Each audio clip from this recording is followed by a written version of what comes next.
Hello friends, study with BS classes में आपका बहुत बहुत स्वागत है।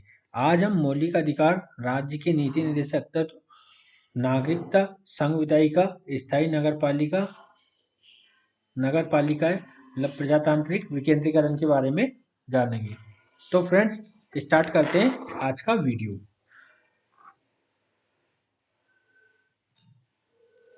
ठीक है, मौलिक अधिकारों की संख्या कितनी है? मौलिक अधिकार है समानता का अधिकार। समानता का अधिकार कहाँ से? आर्टिकल भारतीय संविधान के 14 से 18 तक है। स्वतंत्रता का अधिकार 19 से 22 तक का है। ठीक है, शोषण के विरुद्ध अधिकार 23-24 है। धार्मिक स्वतंत्रता का अधिकार 25 से 28 है। और संस्कृति और शिक्षा का अधिकार 29 से 30 है। और संवैधानिक उपचारों का अधिकार 32 है। इसमें एक अधिकार था अपना, कौन सा अधिकार था? संपत्ति का अधिकार। इसे रिपील कर दिया गया है, मतलब इसे समाप्त कर दिया गया है और इसको एक विधिक अधिकार बना दिया गया है। कौन सा संविधान संशोधन के तहत? 44वें संविधान संशोधन के तहत संपत्ति के अधिकार को विधिक अधिकार बना दिया गया है और उसे 301 ए में रखा गया है। तो स्टार्ट करते हैं, नेक्स्ट स्लाइड। विधान विधान सभी नागरिकों के लिए एक व्यक्ति और सामूहिक रूप से कुछ बुनियादी स्वतंत्रताएं देता है। इनकी मौलिक अधिकारों की 6 व्यापक श्रेणियों के रूप में संविधान में गारंटी दी जाती है, जो न्यायोचित है। संविधान के भाग 3 में सन्निहित अनुच्छेद 12 से 35 मौलिक अधिकारों के संबंध में। ठीक है, ये कौन कौन से? ये समानता का अधिकार, जिसमें कानून के समक्ष समानता, धर्म, वंश, जाति, लिंग या जन्म स्थान के आधार पर भेदभाव का निषेध शामिल है। और रोजगार के संबंध में समान अवसर शामिल है। भाषा और विचार प्रकट करने की स्वतंत्रता का अधिकार, जमा होने या संघ या यूनियन बनाने, आने जाने, निवास करने या कोई भी जीवों को उपार्जन एवं व्यवसाय करने की स्वतंत्रता का अधिकार। इनमें कुछ अधिकार राज्य की सुरक्षा, विदेशी देशों के साथ भिन्नतापूर्ण संबंध, सार्वजनिक व्यवस्था, शालीनता और नैतिकता के अधीन दिए जाते हैं। तो ये हो गए। अब हम देखते हैं मौलिक कर्तव्य। मौलिक कर्तव्य किसकी, कौन सी समिति की सिफारिश पर आए थे? मौलिक कर्तव्य आए थे सरदार स्वर्ण सिंह समिति की सिफारिश पर आए थे। स्वर्ण सिंह समिति की सिफारिश पर आए थे और इन्हें 42वें संविधान संशोधन द्वारा भारत के संविधान में जोड़ा गया था। ये मूल संविधान का हिस्सा नहीं थे। ठीक है, और इनको हमने कौन से देश की प्रेरणा से लिया है? इसको हमने यूएसएसआर, है ना, सोवियत संघ के प्रेरणा से लिया है। तो स्टार्ट करते हैं हम। मौलिक कर्तव्य, है ना, शोषण के विरुद्ध अधिकार, जिसमें ये वो अभी ये जो आया है ये अधिकारी संबंधित है, तो इसको मैं पढ़ देता हूँ एक बार। शोषण के विरुद्ध अधिकार, इसमें बेगार, बाल श्रम और मनुष्य के व्यापार का निषेध शामिल है। आस्था एवं अंतःकरण की स्वतंत्रता, किसी भी धर्म का अनुयायी बनना, उस पर विश्वास रखना और धर्म का प्रचार करना इसमें शामिल है। किसी भी वर्ग के नागरिक को अपनी संस्कृति सुरक्षित रखने, भाषा व लिपि बनाए रखने और अल्पसंख्यकों को उनकी पसंद की शैक्षिक संस्थाएं चलाने का अधिकार। और मौलिक अधिकारों के प्रवर्तन के लिए संवैधानिक उपचारों का अधिकार। ये कौन सा अनुच्छेद है? ये अनुच्छेद 32 है। इसमें 5 प्रकार की रीट जारी की जाती है। ठीक है, कौन कौन सी जारी की जाती है? एक तो होती है बंदी प्रत्यक्षीकरण, ठीक है, दूसरी होती है परमादेश, तीसरी होती है उत्प्रेषण, जो होती है निषेध, और पांचवी होती है अधिकार प्रेक्षा। ठीक है, आर्टिकल 32 के अंतर्गत ये जो मैंने बताई। नेक्स्ट आता है हमारा राज्य के नीति निर्देशकता। तो राज्य के नीति निर्देशकता तो भाग 4 है, और इनका अनुच्छेद है 36 से लेके 51 तक। ठीक है, इनको हमने कहाँ से लिया है? इनको हमने आयरलैंड के संविधान से लिया है। आयरलैंड के संविधान से लिया है। ठीक है, राज्य के नीति निर्देशक मतलब राज्य के लिए कोई बाध्यकारी नहीं है। इसको हम ये मतलब आर्टिकल 36 के अनुसार ये वाद योग्य नहीं है। वाद योग्य नहीं है, इसका तात्पर्य ये है कि इसे हम कोर्ट में जाके कह नहीं सकते हैं कि ये हमारे लिए इनको लागू कराया जाए। सरकार की इच्छा के ऊपर होता है, उनके पास रिसोर्स होते हैं, संसाधन होते हैं, तो वो उनको लागू करते हैं। ठीक है, नेक्स्ट तो अब इसमें देखते हैं वर्ष 1900। अब इसमें हम मौलिक कर्तव्यों के बारे में पढ़ेंगे। वर्ष 1976 में अपनाए गए 42वें संविधान संशोधन के द्वारा नागरिकों के मौलिक कर्तव्यों को सूचीबद्ध किया गया था। संविधान के भाग 4 में सन्निहित अनुच्छेद 51 का में मौलिक कर्तव्यों के बारे में कहा गया है। ये अन्य चीजों के साथ नागरिकों को संविधान का पालन करने, आदर्श विचार को बढ़ावा देने और अनुसरण करने का आदेश देते हैं, जिससे भारत में स्वतंत्रता संग्राम को प्रेरणा मिली थी।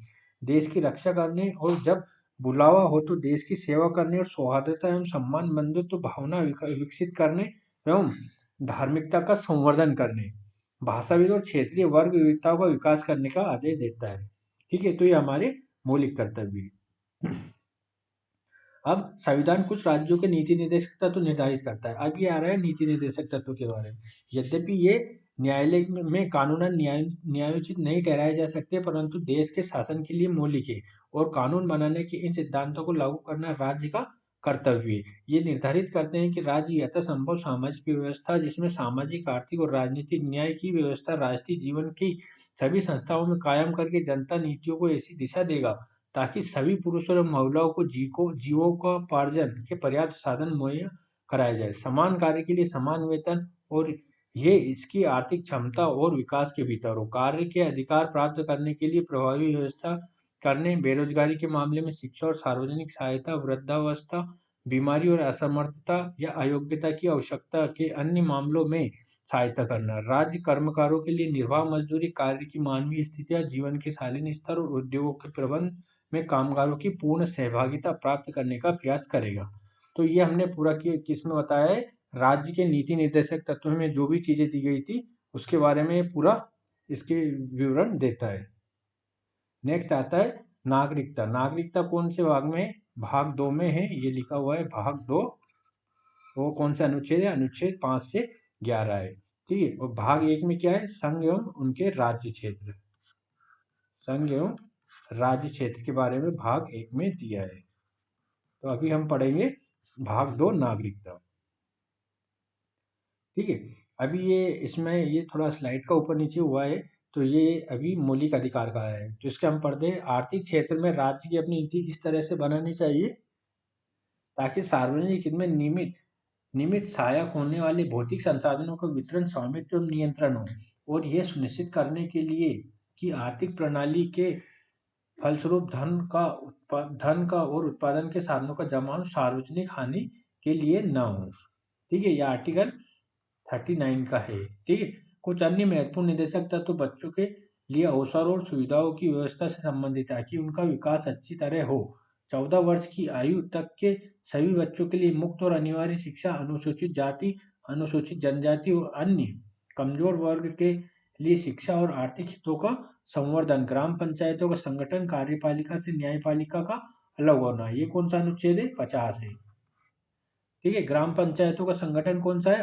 आर्टिकल 40 है। पूरे देश के लिए एक समान सिविल कोड लागू करना, ये कौन सा आर्टिकल है? ये आर्टिकल 44 है। राष्ट्रीय स्मारकों की रक्षा करना, समान अवसर के आधार पर न्याय का संवर्धन करना, मुक्त कानूनी सहायता व्यवस्था करना, ये कौन सा आर्टिकल है? आर्टिकल 39A है। पर्यावरण की रक्षा और उन्नयन में पर्यावरण की रक्षा करना, ये कौन सा आर्टिकल है? यह आर्टिकल 48A है। उन्नयन और देश में वनों और वन्य जीवों का संरक्षण करना, अंतर्राष्ट्रीय शांति और सुरक्षा का विकास करना, राष्ट्रों के बीच न्याय और सम्मानपूर्ण संबंध बनाना, अंतर्राष्ट्रीय कानून और संधि बाध्यताओं का सम्मान करना, मध्यवर्ती द्वारा अंतर्राष्ट्रीय विवादों का निपटारा करना। ये सभी, ये जो पूरा मैंने बताया, ये पूरा राज्य के नीति निर्देशक तत्व है। ये सारे आर्टिकल के अंतर्गत सन्निहित होते हैं। नेक्स्ट हमारा आता है नागरिकता। नागरिकता भी मैंने बताया भाग 2 है, आर्टिकल कौन से कहा था कि 5 से 11 है। ठीक है, तो हम देखते हैं भारत का संविधान पूरे भारतवर्ष के लिए एकल नागरिकता की व्यवस्था करता है। प्रत्येक व्यक्ति जो भारत के संविधान लागू होने के समय, कब लागू हुआ था? 26 जनवरी 1950, भारत के अधिकार क्षेत्र में निवास करता था, जिसका जन्म भारत में हुआ हो, उसके माता पिता में से किसी एक का जन्म भारत में हुआ हो, या कम से कम 5 वर्षों तक साधारणतः भारत में रहा हो, वो भारत का नागरिक कहलाएगा। नागरिकता अधिनियम 1955 संविधान लागू होने के बाद भारतीय नागरिकता की प्राप्ति, निर्धारण और रद्द करने के संबंध में है। ठीक है, जो नागरिकता अधिनियम 1955 में आया था। ठीक है, इसमें अभी तक कई बार संशोधन भी हो चुका है। नेक्स्ट हमारा आता है अब हम भारतीय राज्य व्यवस्था को ब्रीफ में जानेंगे। भारतीय राज्य व्यवस्था में 3 महत्वपूर्ण अंग होते हैं, कार्यपालिका, विधायिका और न्यायपालिका। ठीक है, तो कार्यपालिका में क्या आता है? राष्ट्रपति आता है, उपराष्ट्रपति आता है, प्रधानमंत्री आता है, मंत्रिपरिषद आता है, महान्यायवादी आता है। राष्ट्रपति आर्टिकल 52, आर्टिकल 52, 53, 54, 60, 61, 123। 123 में क्या है बताइए? 123 में क्या है? अध्यादेश जारी करने की शक्ति। 143 में क्या है ये आप बताइए? उपराष्ट्रपति में 63, 64, 66 ये आर्टिकल संख्या है ना। प्रधानमंत्री का संबंध आर्टिकल 75, आर्टिकल 78 से। मंत्रिपरिषद आर्टिकल 74 से। महान्यायवादी आर्टिकल 76 के तहत नियुक्त किया जाता है। अब राज्य में राज्यपाल 153, 154, 155 और 213। मुख्यमंत्री 164 में, 167 में वर्णित है। मंत्री परिषद 163 में, महाधिवक्ता 165 में। ठीक है। अब विधायिका आती है। राज्य की विधायिका के बारे में बताएंगे तो राज्य की विधायिका के बारे में ये पूरा आपको याद होना चाहिए। राज्यसभा, लोकसभा जो भी रहती है ना, उसके बारे में। विधानमंडल में राज्यपाल, विधानसभा, विधान परिषद ये दिया है। विधान परिषद 169 में होती है, विधानसभा 170 में होती है। ठीक है, ठीक है। और राज्यसभा का वर्णन 80 में, लोकसभा का आर्टिकल 81 में। अब हमारा नेक्स्ट आता है तीसरा अंग, न्यायपालिका। न्यायपालिका में सर्वोच्च कोर्ट होता है सुप्रीम कोर्ट, उससे नीचे कौन होता है? High court. फिर सबऑर्डिनेट कोर्ट होते हैं। सर्वोच्च न्यायालय आर्टिकल 124 में दिया है। उच्च न्यायालय आर्टिकल 214 में दिया है। अधीनस्थ न्यायालय 233 से 236 के मध्य दिए हैं। और इन तीनों में पृथक्करण होना चाहिए। ये किसने कहा था? ये मोंटेस्क्यू ने कहा था। मोंटेस्क्यू ने कहा था। ठीक है। ये अमेरिका में बहुत अच्छे से पाया जाता है। तीनों का शक्ति का पृथक्करण कहते हैं। शक्ति का पृथक्करण। ठीक है। नेक्स्ट हमारा आता है संघ। कार्यपालिका क्या होता है? संघीय कार्यपालिका में राष्ट्रपति, उपराष्ट्रपति और राज्यपाल को सहायता करने और सलाह देने के लिए अध्यक्ष के रूप में प्रधानमंत्री के साथ मंत्रिपरिषद शामिल है।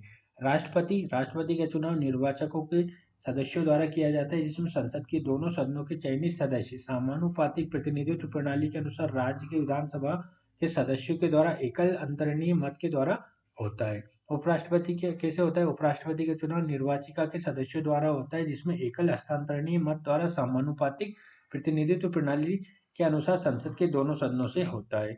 मंत्रिपरिषद क्या होती है? राष्ट्रपति या उसके कार्यों की सहायता करने और सलाह देने के लिए प्रधानमंत्री के नेतृत्व में एक परिषद होती है, जिसे मंत्रिपरिषद कहते हैं। अब आता है हमारा विधायिका। विधायिका क्या होती है? संघ की विधायिका को संसद कहते हैं, को संसद कहा जाता है। संसद में कौन कौन आता है? इसमें राष्ट्रपति आता है, लोकसभा और राज्यसभा दोनों आते हैं। तीनों आते हैं। संसद में कौन सा आता है? प्रेसिडेंट आता है, लोकसभा आता है, राज्यसभा आता है और लोकसभा भी आता है। ठीक है। ये कहलाती है संसद। ये राष्ट्रपति और दो सदन जो राष्ट्र परिषद और जनता का सदन लोकसभा कहलाते हैं, इससे बनती है। प्रत्येक सदन को इसकी पिछली बैठक के बाद से 6 माह के अंतर्गत बैठना होता है। मतलब 2 बैठकों के अंतर्गत 6 माह से अधिक का अंतर नहीं होना चाहिए। कुछ मामलों में दोनों सदनों की संयुक्त बैठक की जाती है। ठीक है। जैसे साधारण विधेयक में अगर कभी अवरोध आ जाता है तो उसमें संयुक्त बैठक का प्रावधान है। और ये 108 भारत के संविधान के अनुच्छेद 108 के तहत इसका वर्णन किया गया है। राज्यसभा क्या होती है? राज्यसभा के लिए अप्रत्यक्ष चुनाव होते हैं। राज्यों का प्रतिनिधित्व करने वाले सदस्यों का चुनाव एकन हस्तांतरणीय मत के द्वारा समानुपातिक प्रतिनिधित्व प्रणाली के अनुसार राज्य के विधानसभाओं के द्वारा, और जब राज्य क्षेत्रों का प्रतिनिधित्व करने वालों का चुनाव संसद द्वारा कानून के तहत निर्धारित तरीके से होता है। तो ये राज्यसभा कहलाती है। लोकसभा क्या होती है? लोकसभा जनता के प्रतिनिधियों की सभा है, जिसका चुनाव वयस्क मतदान के आधार पर प्रत्यक्ष चुनाव के द्वारा होता है। वयस्क मताधिकार की उम्र क्या है? पहले ये 21 साल थी, लेकिन अब ये 18 साल है। 18 साल तक का कोई भी व्यक्ति वयस्क मतदाता कहलाता है। अब आता है संघीय शासन के अंग, कार्य व्यवस्थापिका, कार्यपालिका और न्यायपालिका। ये अभी मैंने डिस्कस किया है, ये सेम टू सेम वही है। ठीक है। नेक्स्ट हमारा है संसद सदस्यों के लिए क्या क्या योग्यताएं होती है। संसद सदस्य के रूप में चुने जाने के लिए एक व्यक्ति को भारत का नागरिक होना चाहिए। राज्यसभा के चुने जाने के लिए उसकी आयु कम से कम 30 वर्ष और लोकसभा के चुने जाने के लिए 25 वर्ष होनी चाहिए। इस अतिरिक्त योग्यताएं कानून द्वारा संसद निर्धारित की जाती है। संसद के कार्य और अधिकार क्षेत्र क्या है?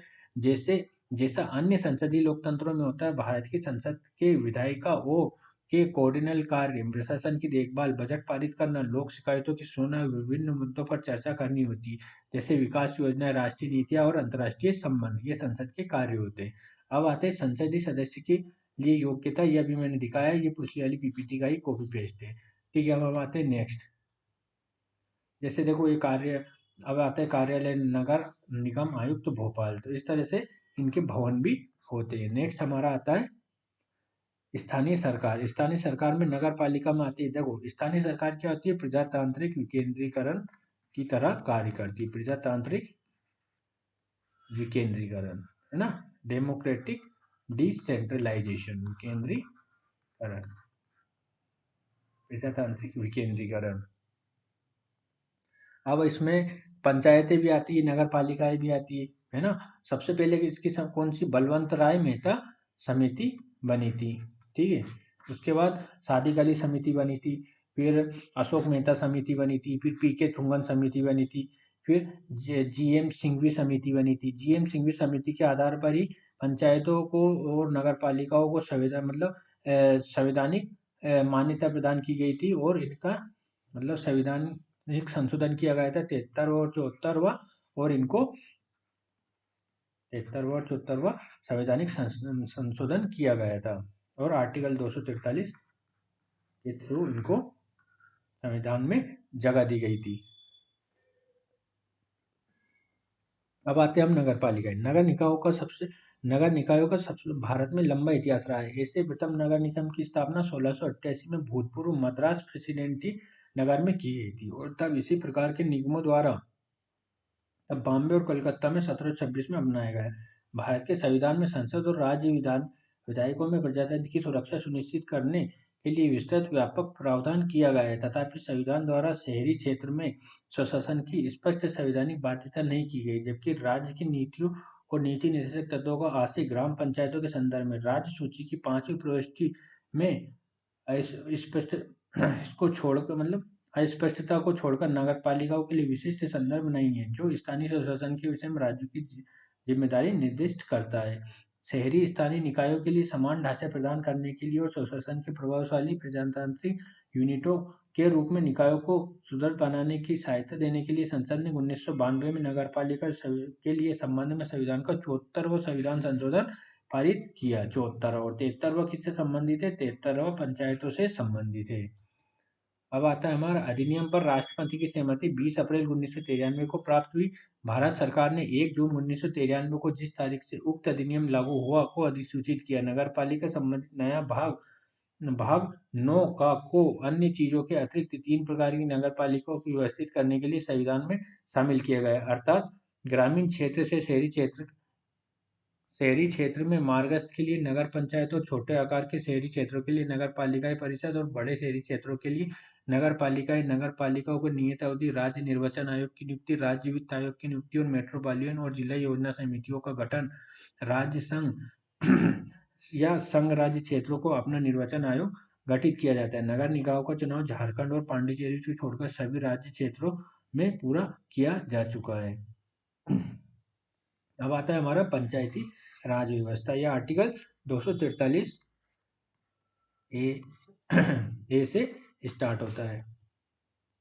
तो पंचायत कौन से, भारतीय संविधान का अनुच्छेद 40 जो राज्य के नीति निर्देशक तत्वों में से एक को प्रतिस्थापित करती है, निर्धारित करती है ग्राम पंचायत की व्यवस्था करने का और स्वशासन के यूनिटों के रूप में कार्य करने के लिए समर्थ बनाने हेतु यथा आवश्यक शक्ति और प्राधिकार प्रदान करने के लिए राज्य कदम उठाएंगे। उपयुक्त के आलोक में अन्य चीजों के अतिरिक्त गांवों या गांवों के समूह में ग्राम सभा की व्यवस्था करने के लिए ग्राम और अन्य स्तरीय स्तरों पर पंचायतों का गठन, ग्रामों और मध्यवर्ती स्तर पर यदि कोई हो के पंचायतों के सदस्यों के लिए अनुसूचित जाति और जनजाति के लिए उनकी जनसंख्या के अनुपात में सीटों का आरक्षण, और पंचायतों में प्रत्येक स्तर पर अध्यक्ष के पद के लिए आरक्षण, कम से कम 1/3 सीटों पर आरक्षण महिलाओं के लिए, पंचायतों के लिए 5 वर्षों का कार्यकाल निर्धारित करना, और किसी पंचायत की बर्खास्तगी होने पर 6 माह की अवधि के अंदर चुनाव कराने की व्यवस्था के लिए पंचायतों के संबंध में संविधान का भाग 9 जोड़ा गया है ना, 9 भाग जोड़ा गया है। नेक्स्ट अब आता है भारत का निर्वाचन आयोग। निर्वाचन आयोग आपके कौन से आर्टिकल में, 324 से 24 वाले आर्टिकल में भारत के संसद और राज्य विधान मंडलों के निर्वाचन और राष्ट्रपति तथा उपराष्ट्रपति कार्यालय के निर्वाचन आयोजित करने तथा निर्वाचन सूचियां तैयार करने के पर्यवेक्षण, निर्देशन, नियंत्रण का कार्य इसे निर्वाचन आयोग को सौंपा गया है। ये एक स्वतंत्र संवैधानिक प्राधिकरण है। वर्ष 1950 में अपने आरंभ से अक्टूबर 1989 तक आयोग ने मुख्य निर्वाचन आयुक्त सहित एकल सदस्य के रूप में कार्य किया। दिनांक 26 अक्टूबर 1989 को राष्ट्रपति ने नवंबर-दिसंबर 1989 में होने वाले लोकसभा चुनाव के पूर्व 2 अन्य निर्वाचन आयुक्तों की नियुक्ति की। यद्यपि कथित 2 आयुक्तों को 1 जनवरी 1990 से कार्यभार संभालने से रोक दिया गया, जब निर्वाचन आयोग के ये 2 पद समाप्त कर दिए गए। पुनः 1 अक्टूबर 1993 को राष्ट्रपति महोदय ने 2 अन्य निर्वाचन आयुक्तों की नियुक्ति की। इसके साथ मुख्य निर्वाचन आयुक्त और अन्य निर्वाचन आयुक्तों सेवा शर्तें अधिनियम 1991 को भी प्रदान करने के लिए संशोधित किया गया है कि मुख्य निर्वाचन आयुक्त और अन्य 2 निर्वाचन में आयुक्तों को एक समान अधिकार प्राप्त होगा और एक समान वेतन, भत्ते और अन्य पक्ष प्राप्त हो जो भारत के उच्चतम न्यायालय के न्यायाधीश को प्राप्त होते हैं। तो ये भारत का निर्वाचन आयोग का ये मतलब एक तरह से उनका वो है, जो भवन है उसका फोटो है। इस अधिनियम में पुनः यह बताया गया है कि मुख्य निर्वाचन आयुक्त 2 या 2 से अन्य निर्वाचन आयुक्तों के मतभेद होने पर इस मामले का निर्णय बहुमत से किया जाएगा। इस अधिनियम की वैधता की जानकारी 1993 में निर्वाचन आयोग के तौर पर नया नाम निर्वाचन आयुक्तों की सेवा शर्तें और व्यवसायिक कार्य अधिनियम 1991 को उच्चतम न्यायालय में चुनौती दी गई। यद्यपि 5 न्यायाधीशों की संविधान पीठ ने याचिका रद्द की और 14 जुलाई 1995 को एक सर्वसम्मत निर्णय के द्वारा उपरोक्त कानून के प्रावधानों पर रोक लगा दी गई। निर्वाचन आयोग की स्वतंत्रता और कार्यपालिका में हस्तक्षेप को सुरक्षा संविधान की धारा 324(5) के तहत विशिष्ट प्रावधान के द्वारा सुनिश्चित की गई है कि मुख्य निर्वाचन आयुक्त को उसके कार्यालय से इस प्रकार और उच्चतम न्यायालय के न्यायाधीश के समान आधार के अलावा हटाया नहीं जाएगा और उनकी सेवा शर्तें उनकी नियुक्ति के बाद उन्हें हानि पहुंचाने से बदली नहीं जाएगी। अर्थात क्या कहना चाहते हैं? ये कहना चाहते हैं कि जो उसकी निर्वाचन आयोग की हमने स्वतंत्रता सुनिश्चित की और उसके मुख्य निर्वाचन आयुक्त को उसी तरह से हटाया जाएगा जिस तरह उच्चतम न्यायालय के न्यायाधीश को हटाया जाता है। तो ये काफी जटिल प्रक्रिया है जिससे उसकी स्वतंत्रता सुनिश्चित होती है। अन्य निर्वाचन आयुक्तों को मुख्य निर्वाचन आयुक्त की सिफारिश के बिना नहीं हटाया जा सकता है। मुख्य निर्वाचन आयुक्त और अन्य निर्वाचन आयुक्तों के कार्यालय का कार्यभार संभालने की तिथि से 6 वर्ष या 65 वर्ष की आयु तक होता है। इनमें जो भी पहले हुआ हो मतलब 6 वर्ष या 65 वर्ष की आयु तक वो रह सकते हैं। अब आता है भारतीय संविधान में संशोधन। भारतीय संविधान में संशोधन अनुच्छेद 368 के तहत किया जाता है और इसमें 3 तरह से हम संशोधन कर सकते हैं। पहला कौन सा है? साधारण बहुमत द्वारा, दूसरा होता है विशेष बहुमत द्वारा, तीसरा होता है विशेष बहुमत और आधे राज्यों के अनुसमर्थन के द्वारा। तो अब हम देखते हैं कौन कौन से महत्वपूर्ण संशोधन हुए। प्रथम संशोधन 1951 में हुआ था। इसमें 9वीं अनुसूची जोड़ी गई थी और भूमि सुधार इसमें जोड़ा गया था। ये कब हुआ था? ये हुआ था जवाहरलाल नेहरू प्रधानमंत्री के कार्यकाल में। सातवां संशोधन 1956 है। इसमें क्या वो होता है? राज्यों के वर्गों की समाप्ति है ना। 14 राज्य और 6 केंद्र शासित प्रदेश बनाए गए थे। 2 या 2 से अधिक राज्यों की एक उच्च न्यायालय बनाए गए थे।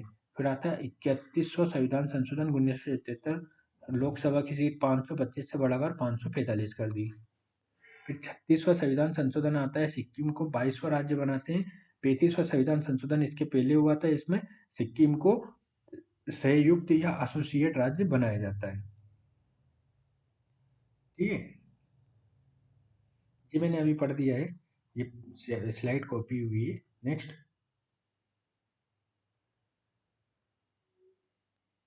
ठीक है, ये भी पढ़ दिया है, ये भी कॉपी हुआ है।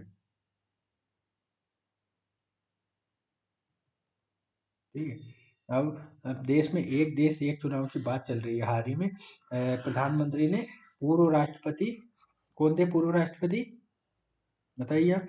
उनकी अध्यक्षता में एक देश और एक चुनाव के लिए चुनाव समिति का गठन किया है।